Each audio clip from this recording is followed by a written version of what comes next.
할렐루야. 아멘. 함께 은혜 받을 말씀은 요한복음 13장 1절에서 20절까지 말씀입니다.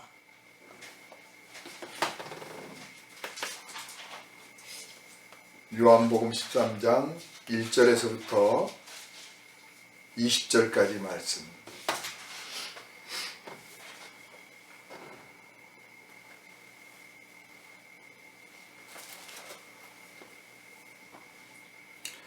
유월절 전에 예수께서 자기가 세상을 떠나 아버지께로 돌아가실 때가 이른 줄 아시고 세상에 있는 자기 사람들을 사랑하시되 끝까지 사랑하시니라. 마귀가 벌써 시몬의 아들 가룟 유다의 마음에 예수를 팔려는 생각을 넣었더라. 저녁 먹는 중 예수는 아버지께서 모든 것을 자기 손에 맡기신 것과 또 자기가 하나님께로부터 오셨다가 하나님께로 돌아가실 것을 아시고 저녁 잡수시던 자리에서 일어나 겉옷을 벗고 수건을 가져다가 허리에 두르시고 이에 대야에 물을 떠서 제자들의 발을 씻으시고 그 두르신 수건으로 닦기를 시작하여 시몬 베드로에게 이르시니 베드로가 이르되 주여 주께서 내 발을 씻으시나이까? 예수께서 대답하여 이르시되 내가 하는 것을 네가 지금은 알지 못하나 이후에는 알리라. 베드로가 이르되 내 발을 절대로 씻지 못하시리이다. 예수께서 대답하시되 내가 너를 씻어주지 아니하면 내가 나와 상관이 없느니라. 시몬 베드로가 이르되 주여 내 발뿐 아니라 손과 머리도 씻어주옵소서. 예수께서 이르시되 이미 목욕한 자는 발밖에 씻을 필요가 없느니라. 온몸이 깨끗하니라. 너희가 깨끗하나 다는 아니니라 하시니 이는 자기를 팔 자가 누구인지 아심이라. 그러므로 다는 깨끗하지 아니하다 하시니라. 그들의 발을 씻으신 후에 옷을 입으시고 다시 앉아 그들에게 이르시되 내가 너희에게 행한 것을 너희가 아느냐? 너희가 나를 선생이라 또는 주라 하니 너희 말이 옳도다. 내가 그러하다. 내가 주와 또는 선생이 되어 너희 발을 씻었으니 너희도 서로 발을 씻어주는 것이 옳으니라. 내가 너희에게 행한 것 같이 너희도 행하게 하려 하여 본을 보였노라. 내가 진실로 너희에게 이르노니 종이 주인보다 크지 못하고 보냄을 받은 자가 보낸 자보다 크지 못하나니 너희가 이것을 알고 행하면 복이 있으리라.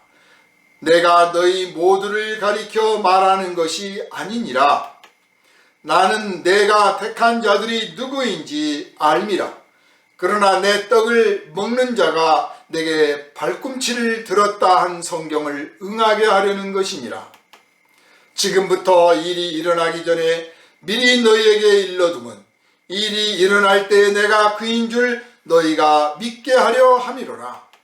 내가 진실로 너희에게 이르노니 내가 보낸 자를 영접하는 자는 나를 영접하는 것이요.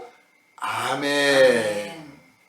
이 시간은 서로 발을 씻어주는 사람들이라는 제목으로 함께 은혜를 나누도록 하겠습니다.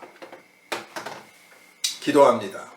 우리를 사랑하시는 주님, 이 시간 오직 주님의 말씀에 우리의 심령이 온전히 열리고 우리의 심령 골수에 새겨주신 주님의 말씀에 깊이 깨달으며 순종하기를 결단하고 우리 자신을 온전히 맡겨서 우리 안에서 일하시는 성령님과 더불어 성령님께 순종함으로 더불어 하나님께 영광 돌리기 합당한 성령의 열매를 풍성히 맺게 하여 주시옵소서. 오늘은 서로 발을 씻어주는 사람들이라는 제목으로 함께 은혜를 나눌 때 과연 주님께서 말씀하시던 그 자리에 우리가 있어서 그 말씀을 직접 듣고 우리의 발을 씻어주시고 만져주신 주님의 손길을 직접 느끼는 감동이 우리에게 임하게 하여 주시옵소서. 우리를 구원하신 예수 그리스도 이름으로 간절히 기도하옵나이다. 아멘. 할렐루야. 아멘. 본문을 읽다 보면 그냥 하나하나 에피소드가 아니라 시간이 흘러가고 있다. 주님께서 이 땅에 오셔서 그 어떤 인생의 목적을 향해서 하나님께서 부여하신 그 사명을 이루시길 위해서 그냥 살아가는 게 아니라 그렇게 살도록 살기 위하여 살아가는 그런 시간들이 흘러가고 있다 하는 것을 느껴볼 수가 있습니다. 우리도 사실 하루하루 살면서 시간이 벌써 이렇게 흘렀네, 세월이 참 빠르네, 이렇게 말들을 하지만, 그래서 시간의 흐름을 느끼기는 하지만 그냥 살다 보니 느끼는 것이고, 내가 내 인생의 목적을 향해서, 그것이 1차적으로 개인적인 목적이든, 더 나아가서 가족을 위하든, 더 나아가서 성도를 위하든, 인류를 위하든, 크게는 하나님께 영광을 돌리기 위하든 간에 그런 하나하나의 목적을 이루어가면서, 큰 목적과 작은 목적을 이루어가기를 소망하고 그걸 이루어가면서 시간의 흐름을 느끼는 것과는 다를 겁니다. 그동안 만약 우리가 그냥 살다 보니 살았구나 하는 식으로 시간이 흘러갔다면, 이제는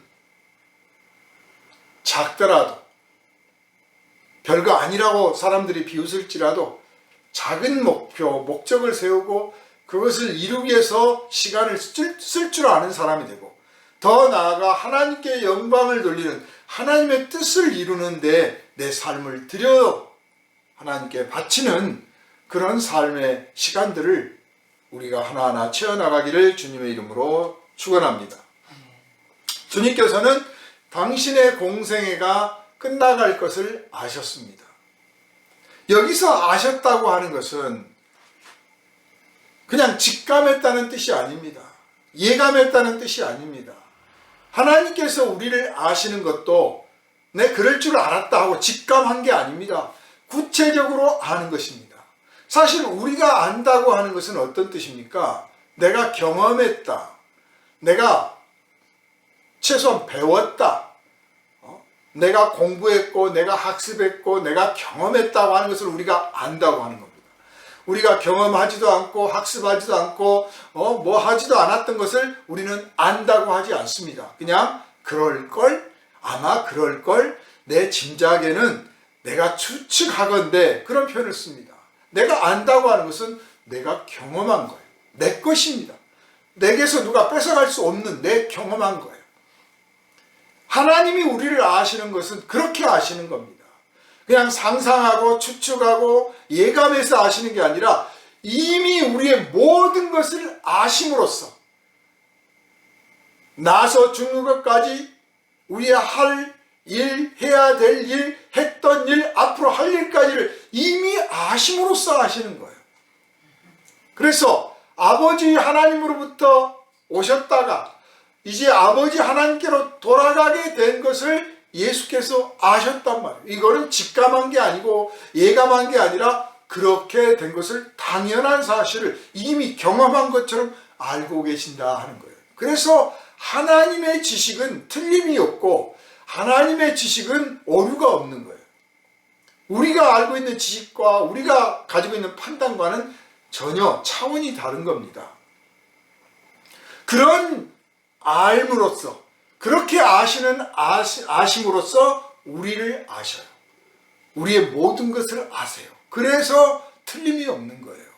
그래서 베드로가 예수님께 모든 것을 아시오니 라는 표현을 쓸 때 그냥 당신은 아주 추측도 잘하고 예감도 잘하고 통밥도 잘 굴립니다, 이런 뜻이 아니라 당신에게는 감추어질 것이 없고 당신은 이미 모든 것을 마치 이미 경험한 것처럼 알고 계십니다. 우리가 그 앞에 있습니다. 그런 뜻으로 고백을 드렸던 것입니다. 그렇게 모든 것을 아시는 주님께서 이제 당신이 떠나시고 제자들만 남을 것을 아셨어요. 사실 그냥 이론만 가지고 치면 예수님은 십자가에 못 박히시고 비록 부활하셔서 제자들 앞에 다시 나타나셨지만 하늘로 올라가심으로써 이제 제자들만 남게 되었습니다. 앞으로 그렇게 될 겁니다. 예수님 보시기에. 그래서 그 제자들만 남는 그 모습이 안쓰러워서 예수께서 성령님을 보내신 겁니다. 예수님을 대신해서 예수님처럼 가르쳐 주시고 인도해 주시고 예수님처럼 상담해 주시고 예수님처럼 문제를 해결해 주시는 분으로서 예수님이 대신 성령님을 보내주신 거예요. 그렇지만 알다시피 성령님은 보이지 않는 분이에요. 예수님은 육체를 가지고 계신 분이에요. 육체로 오신 분입니다. 그러니까 예수님과 같이 밥도 먹을 수 있고 예수님하고 대화도 나눌 수 있고 예수님 손도 잡을 수 있고 발도 잡을 수 있고 예수님과 같이 거닐 수도 있고 예수님과 같이 잠도 잘 수 있어요. 예수님의 숨결을 느낄 수도 있고 또 예수님을 사랑함으로 예수님께 갖다 맛있는 음식도 갖다 드릴 수도 있고 예수님 얼마나 힘드세요 하고 말씀도 드릴 수도 있고 예수님께 물이라도 한 잔 떠다 드릴 수 있고 뭔가 사랑의 교제를 나눌 수 있는 대상으로서 분명하게 존재하는 거죠. 그런데 이제 예수님은 제자들이 나중에 천국에 와서나 만날 수 있는 어떤 면에서는 외로운 그런 존재로 남게 될 것을 아셨어요. 자, 그랬을 때 그 예수님께 드려야 될 그 사랑, 예수님께 바쳐야 될 그 사랑을 어떻게 할 것인가? 또 예수님으로부터 받았던 사랑, 우리는 그거를 성도들 안에서 경험합니다만은 예수님 제자들, 사도들, 당시 예수님을 따라다녔던 분들, 그리고 예수님께 병고침을 받았던 많은 사람들은 어떻습니까? 예수님이 직접 만져주시기도 하고 예수님과 눈을 마주치기도 하고 예수님이 다정하게 불러주시기도 하고 아침 되면 예수님께서 자 일어나라 같이 가자 하셨던 음성도 듣고 해서 예수님이 당신들을 보살펴주고 사랑해주고 이끌어주신다고 하는 그런 느낌을 풍성히 느꼈는데 이제 예수님이 안 계시면 누가 우리를 사랑해줄까? 물론 성령께서 깊이 하나님의 말씀을 깨닫게 해주시고 찬송하게 해주시고 기도하게 해주시고 그런 건 해주시지만 그것 가지고는 다 충족할 수가 없잖아요. 그래서 예수께서 이제 제자들에게 뭔가 확실한 교훈을 남기시려고 하는 겁니다. 예수님이 안 계시는 그 교회에서 제자들은 어떻게 해야 예수님이 마치 옆에 지금도 계시는 것처럼 그 체제를 유지할 수 있나, 그 질서를 유지하고 그 사랑을 유지할 수 있나, 그거를 제자들에게 오늘 가르치시기 위해서 식사를 하시다 말고 몸소 본을 보이셨습니다. 자, 그런데 이 본문을 들어가기 전에 먼저 유월절 전에 예수께서 자기가 세상을 떠나 아버지로 돌아가실 때가 이른 줄 아시고 세상에 있는 자기 사람들을 사랑하시되 끝까지 사랑하시니라 라는 말씀을 먼저 꺼내놨어요. 다소 좀 생뚱맞은 말씀입니다. 자기 제자들을 사랑하시되 끝까지 사랑하셨다. 아니 왜 갑자기 이 말씀을 하신가? 이 말씀은 분명히 예수님 부활 승천 이후에 기록된 말씀이에요. 그러니까 그때 당시를 회고하면서 예수님과 유월절 전에 식사하시다 말고 예수께서 갑자기 제자들의 발을 씻어 주셨던 일이 있었는데 그때를 회상하면서 왜 그랬을까? 무슨 뜻으로 그러셨을까? 그걸 생각해 보니 제자들을 참 사랑하시고 사랑하시되 정말 끝까지 사랑하셨구나 하는 감동을 받았기 때문에 이 표현을 쓴 겁니다. 그럼 왜 끝까지 사랑하신다고 했을까? 6월절에 아버지께로 돌아간다고 하는 것을 이미 아셨다고 그랬잖아요. 그러니까 아버지께로 돌아가는데 돌아가는 과정이 어떤가도 아신다는 뜻이에요. 네? 아버지께로 돌아가시는데 돌아가시게 된 그 과정이 어떠한가도 이미 예수님은 알고 계셨단 말이에요. 짐작하신 게 아니고 추측하신 게 아니라 이미 구체적으로 알고 계셨어요. 마치 작년에 경험한 것처럼, 재작년에 경험한 것처럼, 아니 엊그제 경험하신 것처럼 그대로 알고 계셔요. 이미 이루어질 일을 알고 계셔요. 그 미리 알고 계신 그 내막을 보면 베드로는 나는 선생님 몰라요 하고 부인하고, 다른 제자들은 아이고 무서라 하고 다 도망가 버리고, 가룟 유다는 그러기 전에 벌써 은 30 받고 예수님을 배반하여 팔고, 심지어는 예수님 기도하고 계시는 동산에까지 군사들을 이끌고 와가지고 내가 점 찍은 사람이 바로 그 사람이 바로 예수요 하고 가서 예수님 탁 만나가지고 안녕하세요 선생님 하고 입을 탁 맞춤으로써 이 사람이 예수다 하고 밀고를 하는 거죠. 팔아먹는 거죠. 그것을 이미 예수님은 보신 거예요. 네? 몰랐다가 아니에요. 내 그럴 줄 알았다가 아니에요. 이미 그러신 것을 보신 거예요. 보셨어. 자, 그랬음에도 불구하고 우리 같으면, 저 같으면 너희들 중에 내 팔아먹을 놈이 있거든. 내가 다 알거든. 너 그따위로 살지 마라. 화도 내고 짜증도 내고 아니면 뭐 투덜투덜 하시면서 말은 비록 안 하지만 뭔가 말과 행동 속에서 기분 나쁘다는 표정이 막 드러날 판인데 주님께서는 전혀 그런 내색이 없으십니다. 네가 어찌하나 보자 그런 뜻이 아닙니다. 네가 어찌하나 보자가 아니라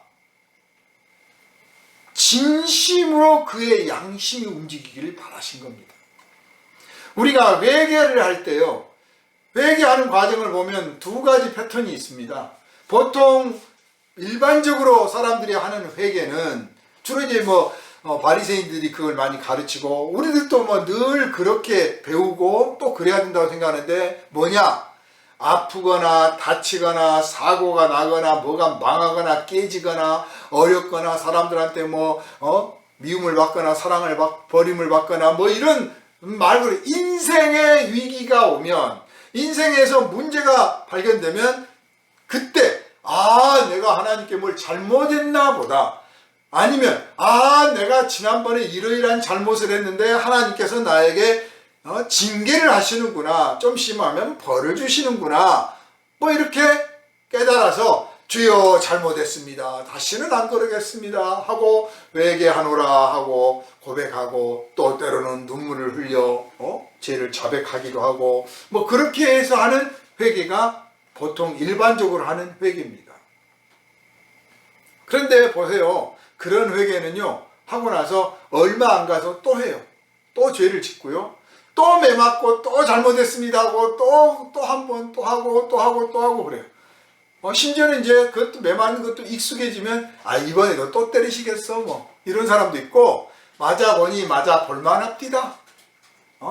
하나님이 나를 설마 죽이시게 하겠어? 때리시다 마시겠지. 이런 약간의 뻔뻔스러움도 나옵니다. 다윗이나 구약 성경의 인물들을 보면 그러잖아요. 그래서 어떻게 보면 완전한 회개가 아니에요. 회개는 회개인데 완전히 뒤바뀌는 회개가 아니에요. 그럼 어떤 회개가 또 있느냐? 또 하나의 패턴이 있습니다. 그거는 매를 맞은 것도 아니고, 그렇다고 해서 잘 나가는 것도 아닐 수도 있죠. 아무튼 잘 나갈 수도 있고, 혹은 매를 맞을 수도 있고, 아니면 혼자 외로울 수도 있고, 혹은 사람들 가운데 군중들 틈에 끼어 있을 수도 있고, 즐겁고 기뻐서 웃을 수도 있어요. 그러던 중 문득 내가 지난날 이러이러한 죄가 있었는데 이제 생각해 보니 하나님께서 나를 정말 때리지도 않고 박살내지도 않고 나를 사랑하셔서 꾹 참아 주고 계셨구나. 내가 돌아오기를 기다리고 계셨구나. 내가 세상에 이런 하나님의 사랑을 모르고 여태 내가 저버리고 못된 짓을 했구나 하고 뉘우치는 거예요. 양심이 깨닫는 거죠. 양심이. 성령께서 우리를 깨닫게 하시는 게 그런 패턴이에요. 성령이 우리의 심령을 움직여서 즐거울 때도 있고 괴로울 때도 있고 잘 나갈 때도 있고 못 나갈 때도 있지만 어쨌든 간에 그런 형편에 따라서 내가 죄를 깨닫는 게 아니라 양심이 작동해서 성령께서 움직이시는 양심이 작동해서 내가 이런 은혜를 받고도 여태 깨닫지 못했구나. 하나님이 이렇게 참아주셨는데 내가 그걸 몰랐구나 하고 뉘우치는 회개. 이 회개가 있습니다. 이 회개를 성령께서 이루시는 거예요. 그래서 예수께서 이 제자들 가운데 배반자가 나오고 제자들이 당신을 부인하고 다 숨고 달아나고 비겁자가 될 것을 이미 아셨는데 그때도 그 비겁하게 베드로가 나 몰라요 할 때도 그냥 속으로는 아는데 속으로는 나 그분 잘 알거든요. 근데 입으로만 나 몰라요 이게 아니에요. 진짜 모르기로 해야지. 큰일 났구나. 내가 왜 그분을 알았을까? 이 숨길 수도 없네. 사투리를 가지고 벌써 알아채버리네. 큰일 났네. 나 모른다니까요 하고 할 수만 있다면 뼛속까지 꺼내가지고 내가 진짜 예수 모르는 사람이요 라고 하고 싶을 만큼 또 다른 숨어있는 제자들도 혹시라도 자기를 예수의 무리 속에서 봤던 사람 나올까 봐서 그냥 고개 탁 쳐박고 내가 어쨌다가 그분 따라가가지고 지금 이 꼴이 됐나 하는 만큼 철저하게 예수를 부인을 했습니다. 그거를 주님이 이미 보신 거예요. 주님을 이미 보신 거예요. 우리가 주님을 배반하거나 주님 곁을 잠시 떠나거나 주님의 일을 소홀히 하고 망가뜨리고 할 때 내가 할 수 없습니다. 죄송합니다. 이번만 봐주세요. 이런 식은 거의 없어요. 다 에이 할 수 있어? 이건 예수님이 참으셔야지 포기해야지 이런 식이거나 적어도 나 이런 것까지도 간섭받는다면 나 예수 안 믿어 이런 식이죠. 그렇게 제자들이 정말 심령을 다해서 배반할 것을 보신 거예요. 그래도 주님은 아무 말씀을 안 하셨습니다. 그래서 훗날 그때의 상황을 돌이켜볼 때 예수께서 제자들을 사랑하시되 끝까지 사랑하셨구나.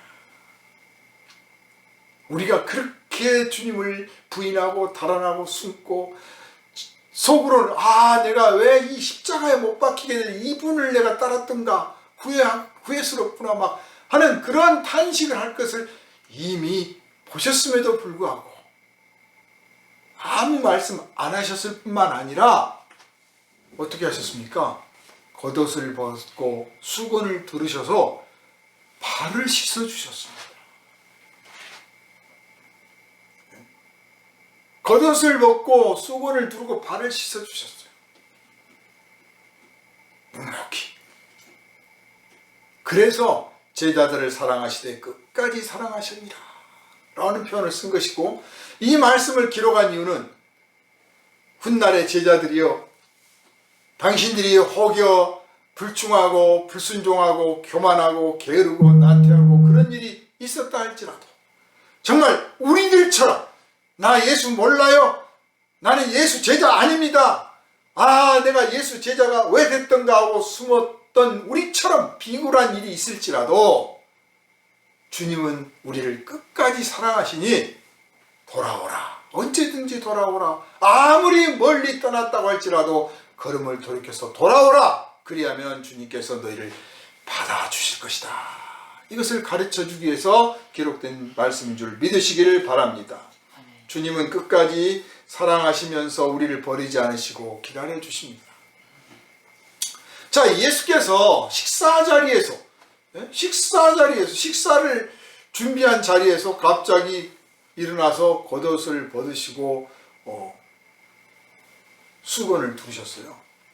당시의 겉옷이라고 하는 것은 오늘날 우리가 입고 있는 겉옷과는 차원이 다릅니다. 오늘날 우리도 뭐 겉옷은 남들이 보기에 그래도 괜찮은 옷, 제일 좋은 옷을 딱 입고 외출도 하고 사람들을 만나잖아요.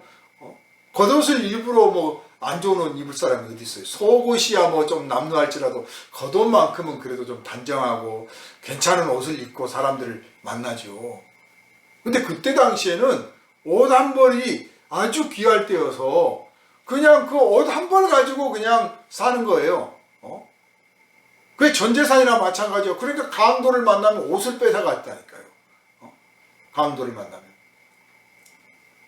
그리고 그 옷이 바로 그 사람의 신분도 말해주고 그 옷이 그의 품위도 말해주고 뭐 다 해주는데 겉옷을 벗었습니다. 그럼 겉옷을 벗는 사람, 우통을 드러낸 사람들은 어떤 사람들이냐? 막노동하는 일꾼들이죠. 허드렛 일하는 이러한 사람들이에요. 그런 사람들이 우통을 벗어 제치고 노예들이나 종들이나 하인들이나 그런 사람들이나 우통을 벗어 제치고 일을 해요.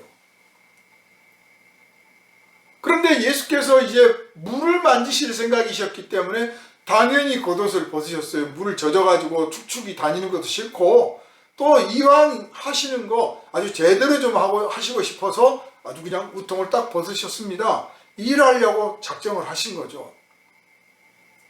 제자들은 그 장면을 보면서도 왜 그러신가 깨닫지를 못했습니다. 그런데 예수께서 뭔가 일을 하시기 위해서 복장을 먼저 준비하시잖아요. 일을 하려니까. 이게 우리한테 필요한 자세입니다. 예수께서 몸소 본을 보이셨다고 그랬으니 이것도 본받아야 돼요. 주님의 일을 하려고 한다면, 주님께 영광을 돌릴 일을 하기를 원한다면, 주님께 칭찬받기를 원하고 주님께서 이루시고자 하는 그 뜻을 이루시는 데 쓰임받기를 원한다면 준비된 자세가 필요한 거예요. 좋은 겉옷을 입고 뭐 좋은 옷을 입고 그냥 허드렛 일을 할 수 없잖아요. 벗어야 일하잖아요. 주님께서도 과감하게 옷을 벗었지 않습니까? 그렇듯이 우리도 일을 맡겨주십시오. 제가 주의 일을 하겠습니다 하는 각오가 되어 있다면 옷을 벗을 줄 알아야 돼요. 염치고 체면이고 이런 거 생각하는 게 아니에요. 사람들이 뭐라고 벗느냐 이건 중요한 게 아니야. 나에게 일을 맡기시는 분의 뜻을 얼마나 이루느냐 여기가 더 포인트예요. 그래서 보면 목사님들 만나면 그런 말씀들을 하시는 거예요. 아이 뭐 아무개 집사님 아무개 권사님 알죠? 그분한테 이번에 뭐 권사 자리를 좀 맡겼더니 교회를 안 나오네. 직분 받기 싫어서 교회 안 나오신 분들이 있어요.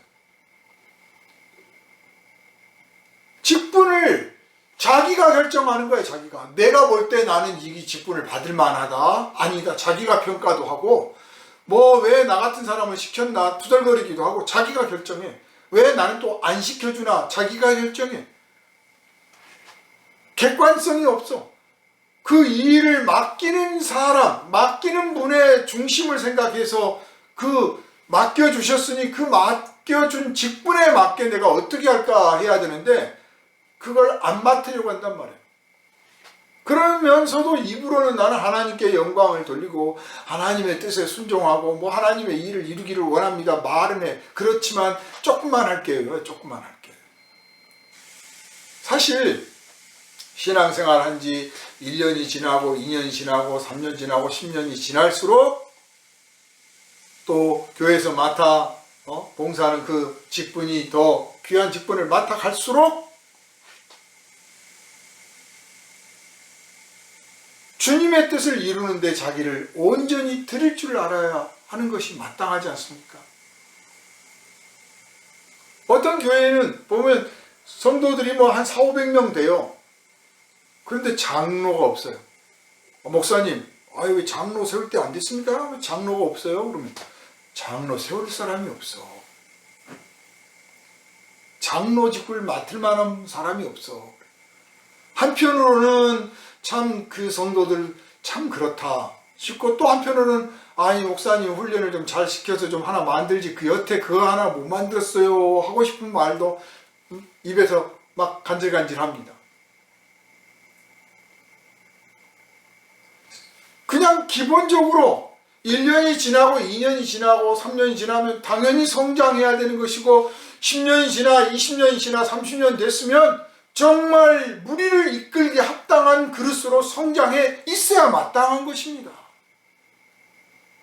그런데 왜 성장을 못했을까요? 왜 우리 교회 일꾼을 찾으나 일꾼이 없구나 라는 판단을 하게 됐을까요? 왜? 겉옷을 벗는 사람이 없는 거예요.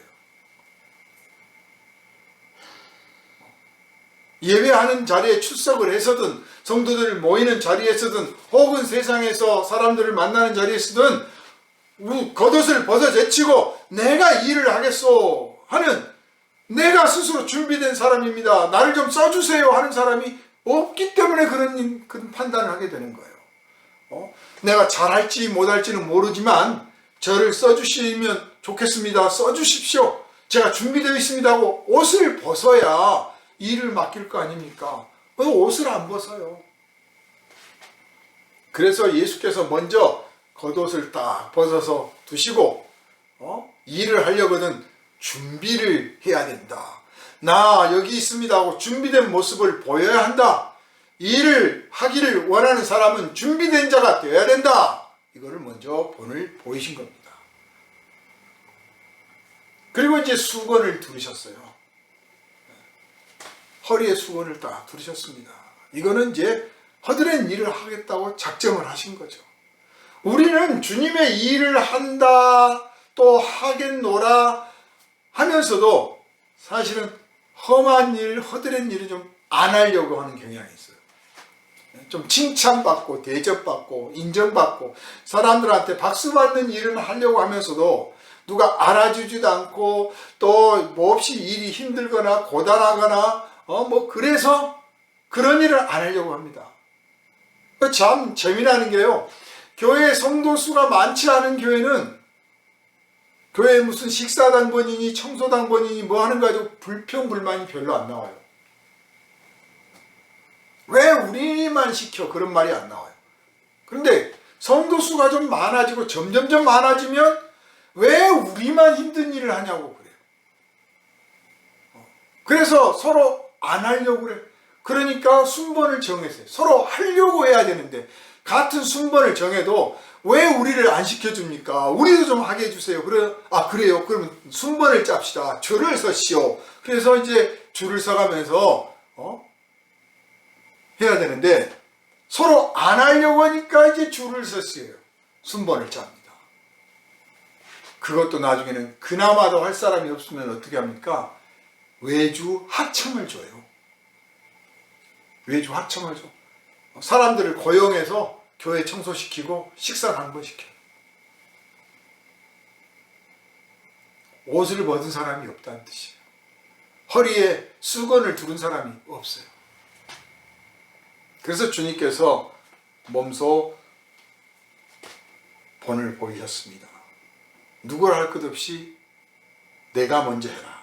칭찬받고 인정받으려고만 생각하지 말고 그냥 해야 될 일로 알고 해라.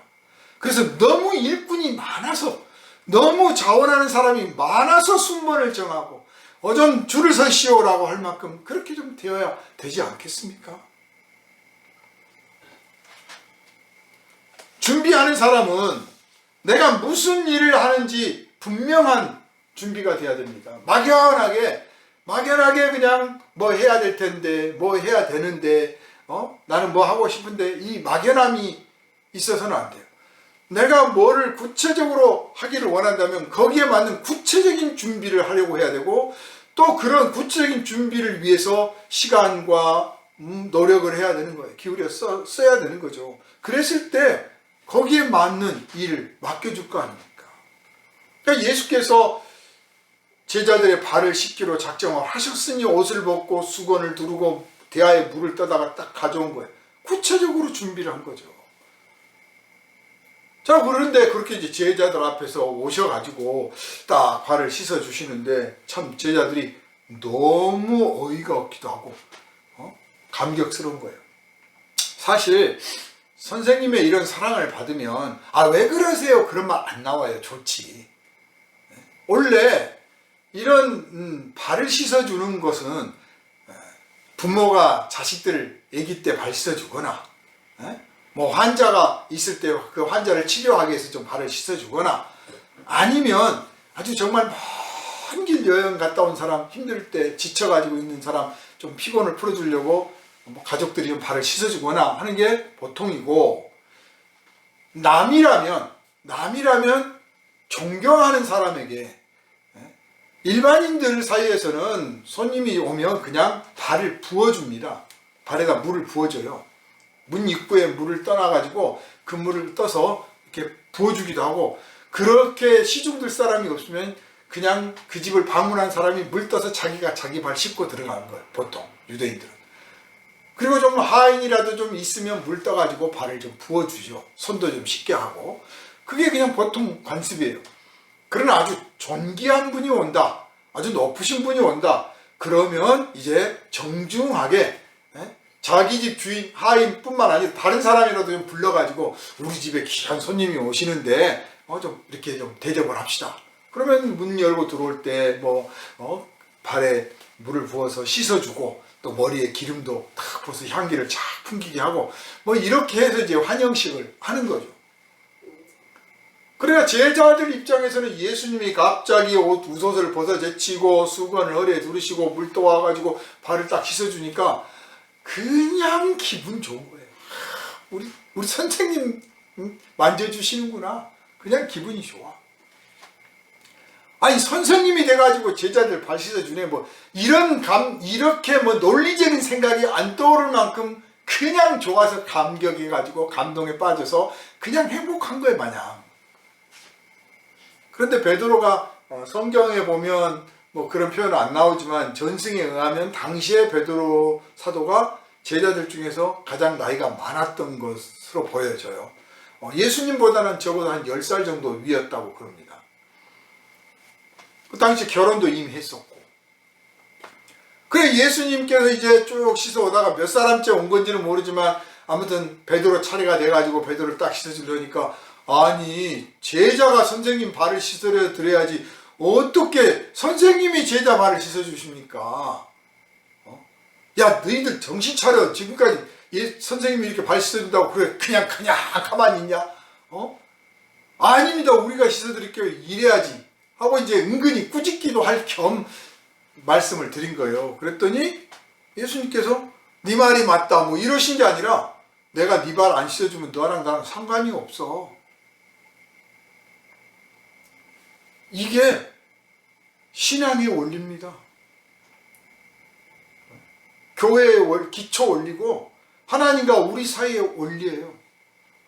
하나님이 우리를 사랑하시고 우리에게 베풀어 주신 은혜를 거절하지 않고 받아들이지 않고 그냥 온전히 받아들이지 않으면, 그러면 상관없는 존재가 되는 거예요. 우리가 예수 믿으세요, 교회 나오세요 할 때 하나님의 은혜를 받으세요, 그런 뜻으로 나오라고 하는 거지, 뭐 교회 와서 뭐 바치세요 뭐 이런 뜻으로 하는 게 아니잖아요. 당신이 여기 와서 하나님이 주신 그 은혜와 사랑을 받기 원합니다. 내가 받아보니 너무 좋습니다. 당신도 받으시고, 그런 뜻이잖아요. 그런데 나는 실수, 나는 안 받겠어 그러면 하나님과 상관이 없는 사람이에요. 예수님과 상관이 없는 거죠. 자기 길로 가겠다는 거예요, 그냥. 그래서 하나님께서 주신 대로, 달면 단 대로, 쓰면 쓴 대로, 좋으면 좋은 대로, 편하면 편한 대로, 거치면 거친 대로 주님 주시니 고맙습니다 하고 받아들일 줄 아는 것, 이게 사랑이에요.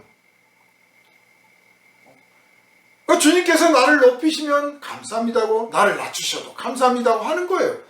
선생님이 돼가지고 제자의 발을 씻어 주셔도 감사합니다고, 또 반대로 갑자기 예수께서 대야에 물 떠놓고, 야 베드로 내 발 좀 씻어달라 그런다고 하셔도 예 그래야죠 하는 거예요. 그냥 어떻게든 그냥 사랑을 요구해도 사랑을 받아라고 해도 상관없이 예 순종할 줄 아는 것, 그게 주님이 바라시는 모습입니다.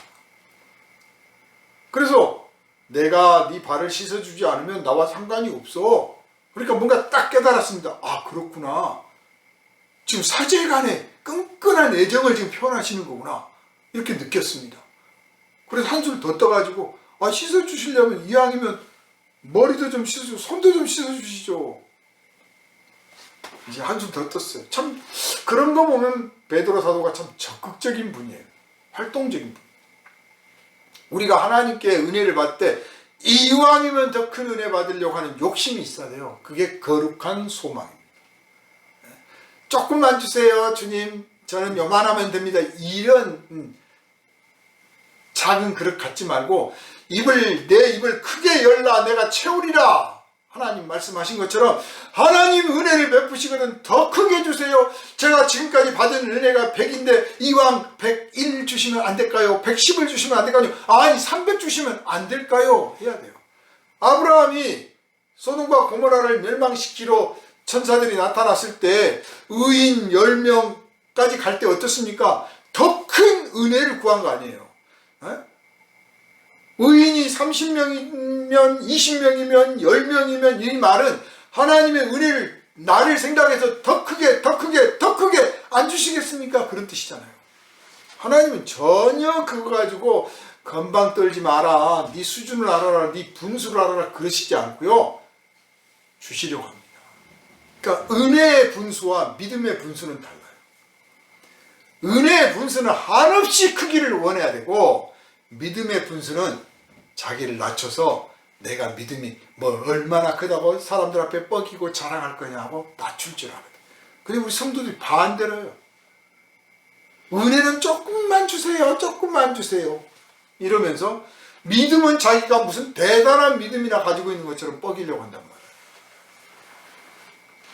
아무튼 이미 목욕한 사람은 손과 머리를 씻을 필요가 없다. 발만 씻으면 된다. 그렇게 말씀을 하십니다. 베드로는 참 감격을 했습니다.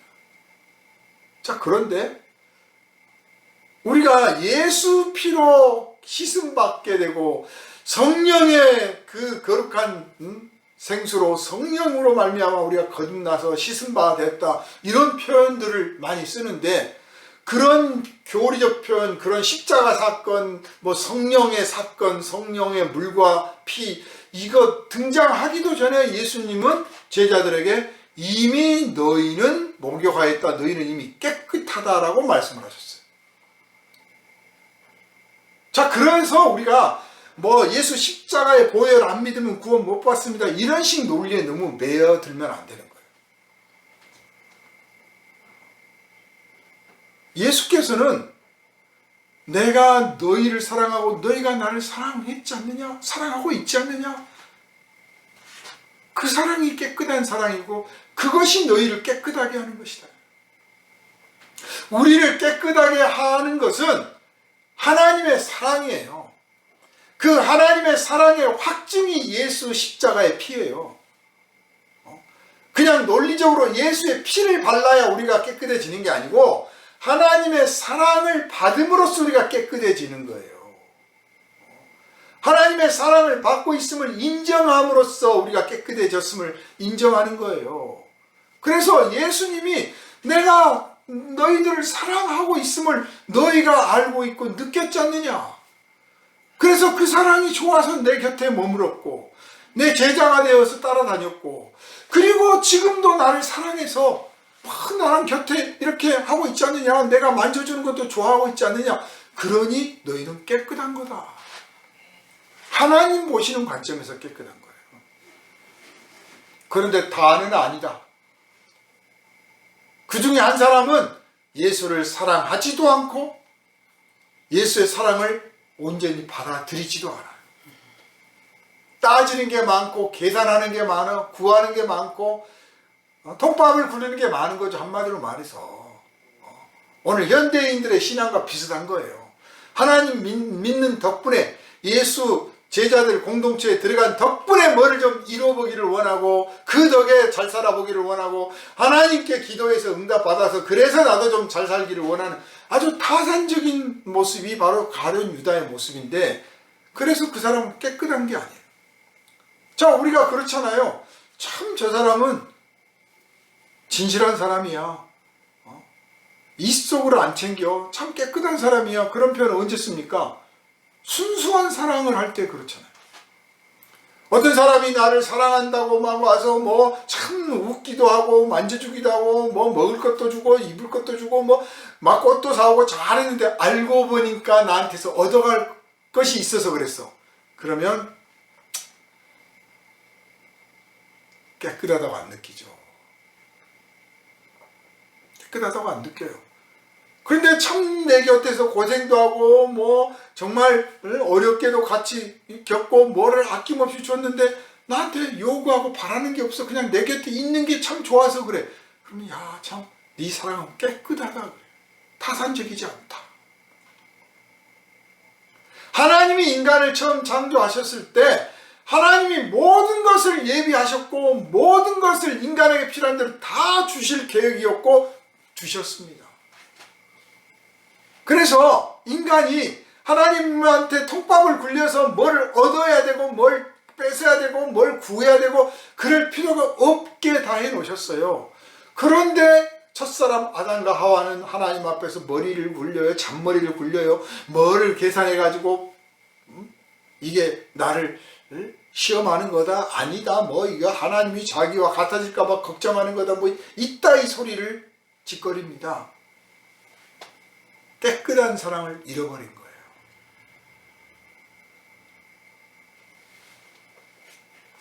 그래서 예수와 깨끗한 사랑 관계가 있는 것, 그게 구원받는 것입니다. 그 사랑을 확증하신 것이 예수 십자가의 피예요.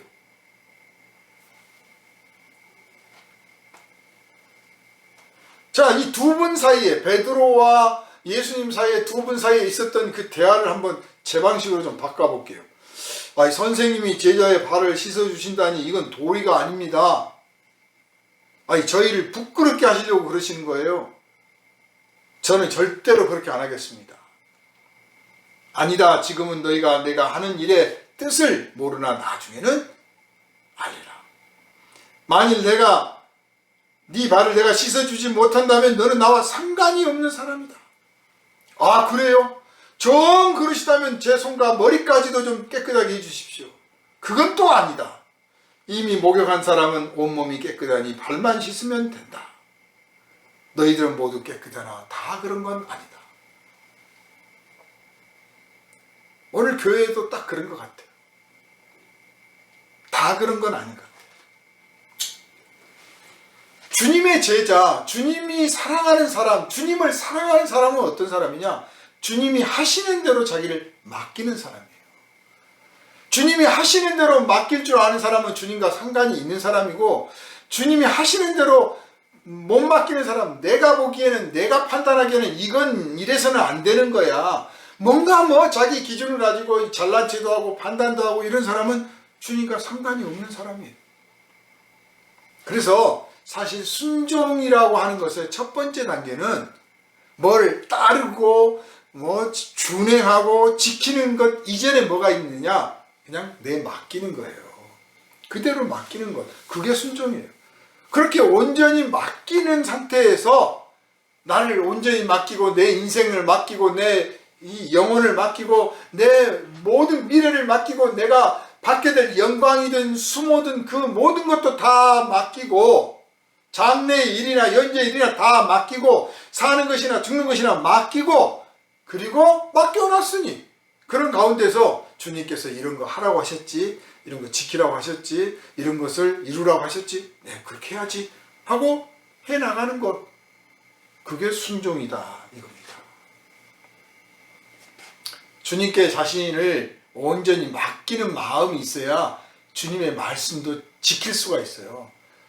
주님께 자기를 맡기지 못하면요, 주님의 말씀을 지키다가도 이거 이대로 했다가 이게 주님이 인정하실까? 고급지게 생각하면 주님이 인정하실까고, 저급으로 생각하면 내가 이러다가 나만 손해보는 거 아니요? 이럴 수가 있어요. 그러므로 우리가 주님께 온전히 내 자신을 맡기는 법을 배우시기를 바랍니다. 베드로가 지금 이걸 배우고 있어요. 그 짧은 순간에 너는 나한테 맡기는 법을 배워라. 아마 베드로가 이때도 못 맡겼고 그 다음에도 못 맡겨서 결국 예수님을 부인하기는 했는데 그 돌이켜보고 깨달을 거예요. 아, 그래. 내가 나의 삶을 맡기질 못하니까 뭐 예수 몰라요 뭐 하지. 맡겼다면 붙잡혀 가서 갈 수도 있고 안 붙잡아 갈 수도 있잖아요. 어떤 일이 벌어질지 몰라. 근데 못 맡겨. 미래를 걱정해서. 근데 내 미래, 나는 모르지만 내 미래가 어떻게 될지 주님은 이미 알고 계셔요. 그 알고 계신 분이 나한테 이래라 저래라 순종해라 뭐라 말씀하셨는데 왜 못 맡기냐고. 그래서 저와 여러분은 온전히 주님께 맡기기로 결단하고 편하게 내 맡기시기를 주님의 이름으로 축원합니다. 자, 주님께서 제자들의 발을 다 씻어주신 다음에 이제 말씀을 하십니다. 선생으로서, 그래 베드로가 말 잘했는데 내가 선생으로서 내가 제자들의 발을 씻어줬다. 그러니 너희도 선생인 내가 씻어준 제자다. 그러니 서로 발을 씻어줘도 전혀 부끄러운 게 아니다. 또 선생인 내가 없을 때는 어떻게 해야 되느냐? 내가 너희들 발을 씻어줬듯이 너희가 서로 발을 씻어줘서 내가 없는 그 자리를 서로 대신해서 메꿔라. 서로 섬겨라 이런 표현을 요즘은 쓰는데 서로 맡겨라. 그래서 발을 씻어주는 사람이 바로 예수를 닮은 사람이에요. 많이 사랑하는 사람, 많이 섬기는 사람이 주님을 닮은 사람이에요. 말을 잘하고 설교 잘하고 뭐 성경 막 줄줄줄 외우고 그걸 잘해낸 사람이 예수를 닮은 사람이 아니고 많이 사랑하고 많이 섬기고 많이 자기를 낮추고 많이 허드렛 일을 하는 사람, 그 사람이 예수를 닮은 사람이요 그 사람이 예수님 보좌에 가까이 앉을 사람이다 라고 하는 사실을 깨달으시기를 주님의 이름으로 축원합니다. 자, 그런데 발을 씻어주려면 어떻습니까? 네 발 더럽구나 한 사람이잖아요. 그러니까 먼저 깨달은 사람이 먼저 씻어주는 거예요. 더 많이 깨달은 사람이 더 오래 씻어주는 거예요. 더 깊이 씻어주는 거죠. 이 발을 씻어준다는 의미는 어떤 뜻이냐면요, 아까 지금 말씀드렸잖아요. 집에 손님이 들어올 때 발을 씻어준다고. 받아들인다. 우리 집에 들어오십시오. 우리 식구가 되십시오. 내 마음에 들어오십시오. 내 친구가 되십시오. 나를 가르쳐 주세요. 내 형제가 되어주세요 라는 뜻이에요. 받아준다는 뜻입니다. 그러니까 뭐 발을 씻어주고 뭐 하면서도 속으로는 내가 발은 씻어준다마는 너는 아니야 뭐 이러고 있으면 주님의 뜻이 아닌 거예요. 말 그대로 받아주는 거예요. 쉽지 않습니다. 실제로 그렇게 마음 깊이 우리 집에 받아들이기가 쉽지 않아요. 그래서 주님이 본을 보이신 겁니다. 내가 먼저 본을 보였으니 한번 해봐라. 실수하지 말고 해봐라. 자, 무엇보다도요, 교회는 예수 그리스도를 믿는 사람들, 예수 그리스도의 사랑을 받는 사람들, 예수 그리스도를 사랑하는 사람들이 모인 곳이에요. 모임을 말하기도 하고 모인 장소를 말하기도 해요. 근데 이 교회도 사람들의 만남이요 사람들의 모임이니까 잘잘못이 있을 수 있습니다. 마치 세상 다니다 보면 발이 더러워지듯 그렇게 모일 수가 있어요. 그런 사람들이 모일 수 있어요. 그 안에서도 상처를 주고 받을 수도 있어요. 자, 그럴 때 교회는 어떻게 해야 되느냐? 서로 발을 씻어주라고 그랬잖아요. 교회는 교회 안에서 자정해야 됩니다. 교회 안에서 문제를 해결해야 돼요. 이 교회 안에서 서로 발을 씻어주도록 하고 서로 발을 씻어주라고 발을 내밀고 또 서로 발을 씻어주라고 해서 내가 발을 씻어주는 역할을 기꺼이 해내지 못하면 어떻게 되느냐? 교회가 세상 사람들한테 비난을 받는 거예요. 자정 능력이 없대. 요즘 교회 안에서 밖에서 그 말이 나와요. 한국 교회는 자정 능력을 이미 상실했다. 저 따위를 아직도 뭐 인정하고 있는 거 보니 이미 틀렸다. 뭐 별 걱정을 다 해. 예수 안 믿는 사람들까지 걱정해. 서로 발을 씻어주는 사람이 없는 거예요. 그 왜 없느냐? 참 재밌죠. 남의 발은 씻어준다고 다니면서 자기 발은 안 내미는 사람들이 많아요. 내가 당신을 위해서 기도해 줄게. 당신의 죄를 용서하며 뭐 당신을 뭐를 위해서 내가 막 해. 근데 자기 발은 안 내밀어. 나는 깨끗해. 뭐 계면적어서 쑥스러워서 안 내미는 사람도 간혹 있지만 대개는 나는 깨끗해. 왜냐? 내가 발 씻어주니까 자기도 깨끗한 줄 아는 거야. 또 정반대로 내 발만 씻어달라는 사람들이 또 많아요. 남의 발은 안 씻어줘. 신경도 안 써. 남의 발이 더럽거나 말거나 내 발만 씻으면 돼. 나 좀 씻어줘. 나 좀 씻어줘. 그러고 와가지고 주여 내 인생의 문제를 어떻게 하면 좋습니까? 우리 집이 어쩌고 사업이 어쩌고. 그리고 자기 문제 응답받는 데만 급급해가지고 옆에 사람을 돌아볼 여유도 없고 돌아보더라도 살짝만 해. 그냥 더럽구나. 네 알아서 씻어라. 나도 이렇게 기도해가지고 응답받았거든. 너도 해라. 비결만 응답받는 비결이나 배우고 가르치고 하려고 그러지 씻어주고 같이 섬기려고 하지 않아요. 품어주려고 하질 않아요. 지금 한국 교회 모습이에요. 그래서 자정 능력이 없어요. 서로 발을 씻어준다가 뭔지도 몰라요. 그저 이론은 멋있습니다. 주님이 이렇게 섬겼지 않습니까? 섬겨야 됩니다. 아주 막 폼 다 잡고 왕노릇까지 해간다고 내가 볼 때는 느껴지는 사람들 또 와가지고 제가 교회를 섬기고 있습니다. 그래. 참 섬기기는 뭘 섬겨요? 섬김 받고 있지. 그게 지금 우리들의 모습이에요. 그래서 주님께서 서로 발을 씻어주는 사람들이 되라. 교회는 서로 발을 씻어주는 사람들이다. 완벽한 스승이고 모범이 되신 예수님께서 이렇게 하셨다면, 그러면 적어도 주님의 제자라고 스스로 말한다면, 그런다면 주님이 하신 대로 따라야 되지 않겠습니까?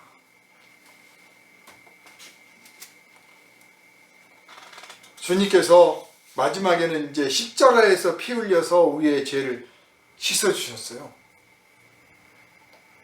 사랑의 피죠.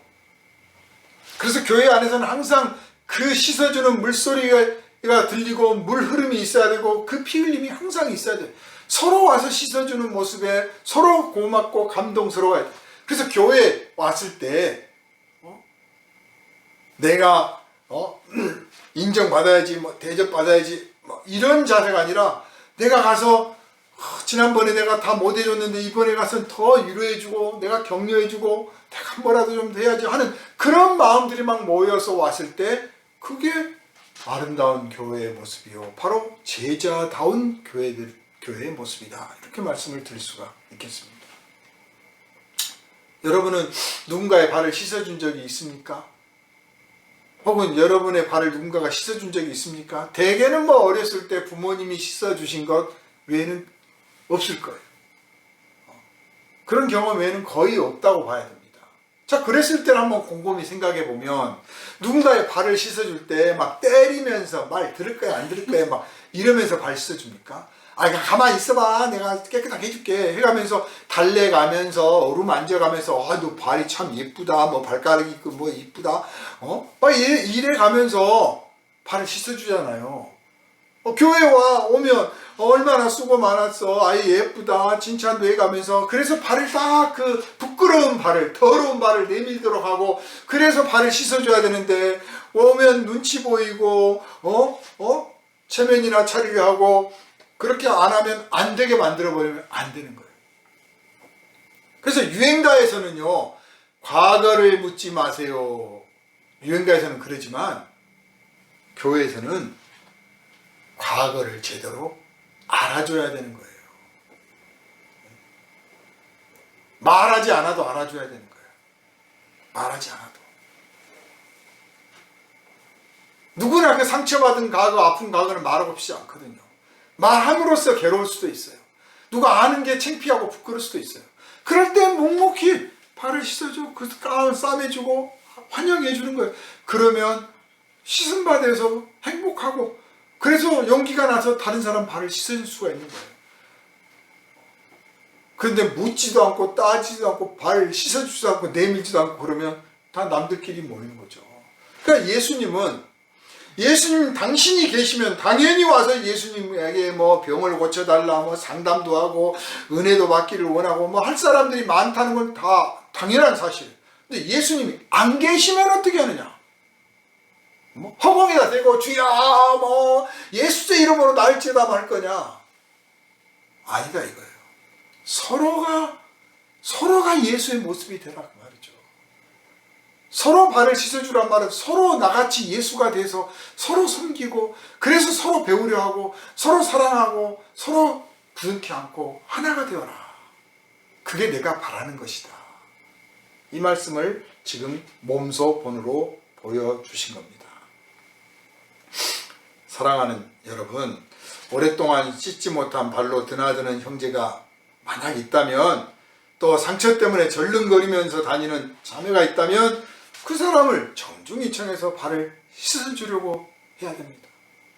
그냥 그런가 보다 하고 말지 말고 정말 정중하게 신문 받듯이 치조하듯이 이런 식 분위기가 아니라 정중하게, 뭐 꼭 과거를 알아야 되는 건 아니잖아요. 과거를 묻지 않고도 정중하게 그의 아픈 상처를 읽어내고 도와주고 감싸주는 그런 아름다운 교회가 우리 교회 되기를 주님의 이름으로 축원합니다.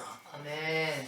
거룩하신 아버지 하나님, 이 시간 주님의 말씀을 의지하여 우리가 주님 안에서 서로 발을 씻어주는 사람들로서 주님의 제자다운 모습으로서 주님 앞에 섬기는 태도를 갖기를 소망합니다. 우리를 성령께서 인도해 주시고 예수님께서 본을 보여준 그대로 우리도 섬기며 사랑하며 보살피며 가르치는 사람 되게 하여 주옵소서.